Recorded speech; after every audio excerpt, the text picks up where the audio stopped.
Hey friend, I'm really glad you're here. Welcome to Crowned and Called. I'm Melinda Quiros, and this podcast, it was created for the woman who's walking through a season of rebuilding. Maybe she's rediscovering who she is and still learning to trust God even when she can't see the full picture. Here we share real stories, real conversations, and real hope because sometimes another woman's story, that's exactly what we need to find the strength to keep going. So whether you're navigating loss, a career change, grief, some uncertainty, or simply wondering what's next for me, I want you to know one thing. You are not alone. And this podcast, it was created for you. So let's get started with today's episode. Miss Nichola Cotto. I'm just going to give a little bit how I see you because I think oftentimes we don't really get praise from other women. What stands out about you, Nick, you aren't afraid to bring a dream or a vision to life. You're loving, you're caring. You will drop everything to be by a woman's side if you see her hurting. You know, who I am is just somebody that absolutely loves life, even on the crappy days. The hardest season I think I've ever gone through was cancer. Going through your first bout of cancer, 10 years later, going through it again. I'm a very resilient person, and you don't get to be resilient unless you go through really difficult times. I think some of our greatest success stories come from hard seasons. For me, turn your trauma into your triumph, your pain into your purpose. You know, that's really that's a powerful message. I think the walk is what needs to be talked about more. Yeah. That's where the healing comes in for a woman. I was probably at the height of my career. We Are Not Broken was growing, it was huge, and then boom, you've got breast cancer. That is a horrendous fear. Fear that grips you in that moment, or that stopped me in my tracks. I remember, being so gripped with fear that I couldn't move. What is my family dynamic going to look like with me not in it? You immediately go to You death. think death, yeah. You have to be pretty strong and resilient to keep going, because there's not a day that goes by that you don't find a lump or you don't have this and you're like, is the cancer back? But I also remember the promise God said. He said, it's all right to be afraid. It's all right to be scared, right? Mm-hmm. But if you stay there, you'll die there. So it was at that moment I picked myself up.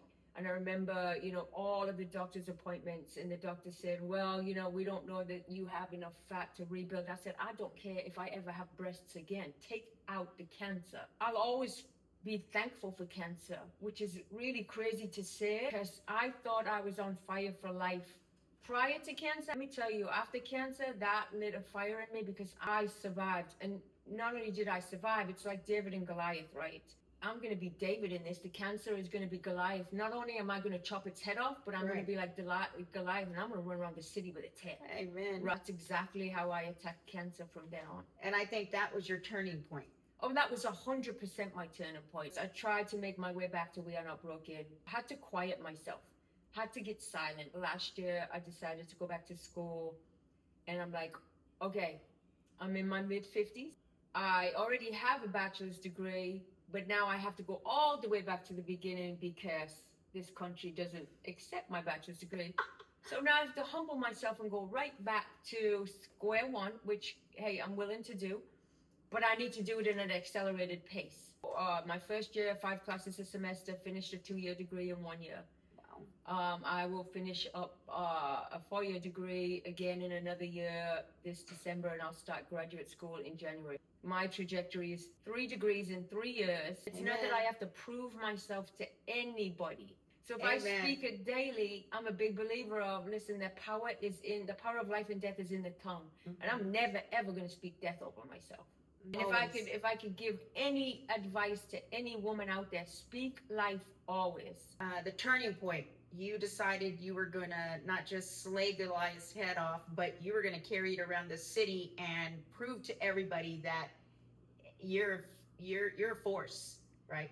And there was a moment in what you said that you decided to go get your real estate license while getting 3 degrees in 3 years. There was two reasons I initially went for my real estate license. One, to prove that I could pass the test that everybody said was really hard. So I'm always giving myself challenges. And two, I wanted to invest. Here's a little side note that we tend to do as women. We get sidetracked. I got myself off track because that was not the two reasons I got into real estate. I realized this is not me. I'm always going to try something.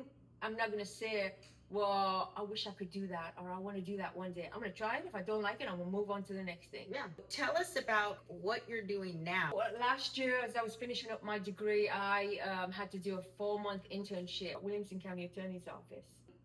Just started diving into municipalities, and I went and started shadowing city managers, reached out, got the best mentor in the game. I just started pulling resources, getting myself on this board, that board, being in the rooms with people, learning, pulling myself into conferences. So yeah, I just went into public administration. You've got this new venture, Women Who Govern, which I think is super exciting. Tell us about this season right now that you're in. Give us a little bit about what Women Who Govern is. I'm thinking, okay, I'm going to come out with my MPA, which is a Master's in Public Administration. I have 30 years of business experience behind me. Some of that might translate, probably will translate to municipal government. Not all of it will. So I'm coming out, and what credibility do I have in that space? Mm-hmm. So I don't want to be, because I'm 55 years old, I don't want to be coming out of a degree, not being hireable, because I don't have 5 years of experience behind me. Mm-hmm. So I'm like, how do I pull in this experience for myself?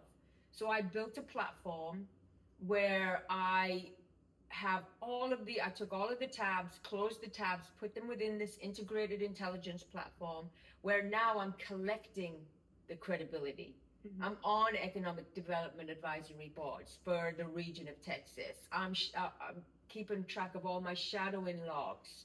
And it just keeps it all within this hub, and it populates every single resource for every single position within a municipality. Mm-hmm. So you don't have to be a student. You could be mid-career, or you could be advanced in your career, mm-hmm.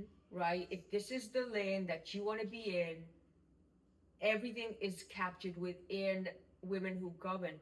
So when I seen that this was bigger than me, I'm like, women need this. And again, here I am with that thread of women. And then I started looking at the statistics, and then I started doing research and going down the research rabbit hole again. And the disparity of male and female, the difference, 80, 20%. Why are women not in these positions? Right. Well, for me, I can tell you, there's no roadmap. There's absolutely no roadmap. There's so many great resources out there, but there's no roadmap for a woman wanting to go into a municipal government or an elected office. Mm-hmm. A simplified roadmap that also gives you the credibility. And this is how Women Who Govern was created. So if I can change the needle, even if I can change it 5-10%, mm-hmm. then I've made a difference. Absolutely. And I've affected change where I wanted to affect change. Right, and it just has to happen once. If it happened once, it was worth it. One time, that's it. The longer we sit on an idea, the longer we stay stuck, the longer it takes for us to break out of what God's calling is, what we're called to do. Listen, if you have an idea, take a step. You will never know if that idea is going to go from A to Z. Absolutely. It might just go from A to C. But you never know. You could fail, and keep going, keep failing until you hit your jackpot. Mm-hmm. I can't tell you how many times I've failed. Mm-hmm. Just keep going. Same here. You just got to get up and keep moving forward. If you're not moving forward, then what's the point, right? You've got to really shake off the negative, the doubt, what people think, and social media can be a beast. Listen, not only social media, other women. Absolutely. Let me tell you, other women. I was told not long ago, you are too old. Mm-hmm. Nobody is going to hire you. Mm-hmm. You have aged out of the hiring, and you're competing with city managers that are in their 30s. Did that do something within me? Oh, yes, it did. But for another woman, that could really derail them. So as women, please watch what you say to another woman. Absolutely. The failure, the falling off your bike and getting back up, you have to go through that. Nothing's going to come easy. Nothing Will come easy. And if it comes easy, then it's not going to be lasting. It's Yeah. not. And you're It's not going to gonna be build hard. resilience. Nope. You're never going to build resilience in easy. Listen, some of the best work I have seen or I've done in my own life is when I've been in the pit. Right? Because there's only one way to go after you've been in the pit, right? Yep. It's climb your way out of the pit. At some point in your life, you will be in a pit. It's because you're being reformed, reshaped, rebuilt. God says you're not ready. Stop thinking with your own mind, with your own, flesh. Stop thinking like that. If you can change your mind shift, if you can shift your mind and you can consider that your pit is your proving ground, you're not going to be constantly looking up because you're busy proving. And then when you've finished your proving ground, you're already out without even realizing that you're out of it, right? So if you're in the pit, if you're in the dirt right now, just consider that pit your proving ground. So the next time you're like, oh, listen, the pit is my proving ground. The pit is my proving ground. The pit is my proving ground. And I'm here until I'm not here. And that's it. My proving ground, who I'm proving to, is God, you got me here. I'm going to prove that I can get myself out through faith, through prayer, through fasting, through whatever I need to do to learn this lesson to get out. Absolutely. And there's a lesson in all of the hard seasons that we walk through. So Nick, tell our listeners, our ladies out there that are, maybe in their car, laying in their bed, shedding a tear right now, or just doubtful because they don't know how to take the next step. Share with a woman your best advice on taking the next step to be successful. Take the next step. The best advice I can give you is take the step. Take the step. I just said it to somebody else recently. Take the step because you're one step further than you were one step back.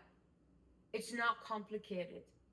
It is not complicated. Just step. And that step might be the hardest step you ever take, but it is one step closer. Then you'll take another step, and then that step will become a jog and a run, and then you'll be where you want to be. But you'll never get there unless you take the step. The best advice I can ever give you, take the step. How can people find you? Share how we reach you. So you can reach me at womenwhogovern.com. You can reach me on Facebook, Nicola Cotto, Instagram, Nicola Cotto, LinkedIn, Nicola Cotto. Yeah, I'm reachable. Awesome. And I'm here, so please reach out. I'm very approachable. Thank you, Nick. Before you go, I want to leave you with this. Listen up. Whatever season you're walking through right now, don't quit. Don't give up. Don't let this chapter of your life convince you that your story's over. God is still working, even in the waiting. If today's episode encouraged you, do me a favor. Subscribe to the channel, share this episode with another woman who may need it, and help us grow this community one story at a time, because your story matters, her story matters. And together, our stories remind women everywhere that they are not alone. So until next time, keep going. Don't quit. This is Crowned and Called, and I can't wait to see you back for the next episode.